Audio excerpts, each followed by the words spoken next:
ഇന്ന് കുറച്ച് കണ്ണമീൻ കിട്ടി കേട്ടോ. അപ്പോൾ കണ്ണമീൻ കൊണ്ട് ഫ്രൈ ഉണ്ടാക്കാമെന്ന് വിചാരിച്ചു. നല്ല ഫ്രഷ് കണ്ണമീനാണ്. ഇവിടെ ഞങ്ങളുടെ അടുത്ത വീട്ടിൽ കുളത്തിൽ മീൻ വളർത്തുന്നുണ്ട്. അപ്പോൾ അതിൽ നിന്ന് കിട്ടിയ മീനാണ് കേട്ടോ. കഴുകി വൃത്തിയാക്കിയിട്ടുണ്ട്. ഉപ്പും മഞ്ഞൾപ്പൊടി ഇട്ട് കഴുകി പറഞ്ഞാൽ കുറച്ചുകൂടെ നല്ല ക്ലീൻ ആയി കിട്ടും കേട്ടോ. മീനുകൾ ഞാൻ എപ്പോഴും അങ്ങനെ ചെയ്യാറുണ്ട്, കഴുകാറുണ്ട്.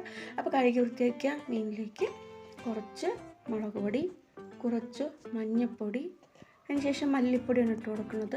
ഈ മീൻ വറുക്കണതിലൊക്കെ മല്ലിപ്പൊടി ഇട്ട് കൊടുത്തു എന്ന് പറഞ്ഞാൽ നമുക്ക് എളുപ്പത്തിൽ മറിച്ചിടാൻ പറ്റും കേട്ടോ. മറിച്ചിടാൻ പറ്റുകയും ചെയ്യും. അത് മീൻ മറിച്ചിടുമ്പോൾ പൊട്ടിപ്പോവില്ല. അപ്പോൾ അങ്ങനെ ഒരു ഇതുണ്ട്. പിന്നെ നമുക്ക് മല്ലിപ്പൊടിയുടെ ടേസ്റ്റ് ഇഷ്ടമുള്ളവർക്ക് അത് കഴിക്കാവുന്നതാണ്. അപ്പോൾ മല്ലിപ്പൊടി ഇട്ട് കൊടുത്തതിന് ശേഷം കുരുമുളക് പൊടിയും നമ്മുടെ ഉപ്പ് ഇട്ട് കൊടുത്തിട്ടുണ്ട് കേട്ടോ. അതിലേക്ക് കുറച്ച് വെളിച്ചെണ്ണയാണ് ഒഴിച്ചു കൊടുക്കുന്നത്. വെളിച്ചെണ്ണ ഒഴിച്ചു കൊടുത്ത് നന്നായി മിക്സ് ചെയ്യുക കേട്ടോ.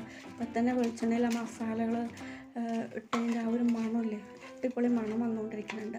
അപ്പോൾ ഈ മസാലകളൊക്കെ പിടിക്കാൻ വേണ്ടിയിട്ട് നമുക്കൊരു അരമണിക്കൂറോളം വെക്കണം കേട്ടോ.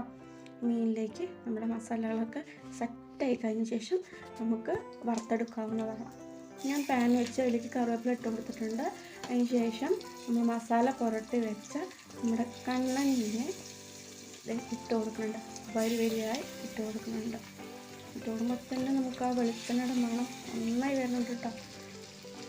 നമുക്ക് നമ്മൾ മീൻ റെഡിയായിരിക്കണം. കണ്ണമീൻ ഫ്രൈ സൂപ്പറായി വെന്ത് വന്നിട്ടുണ്ട്. ഇനി നമുക്കിതൊരു പാത്രത്തിലേക്ക് സെർവ് ചെയ്യാം അല്ലേ.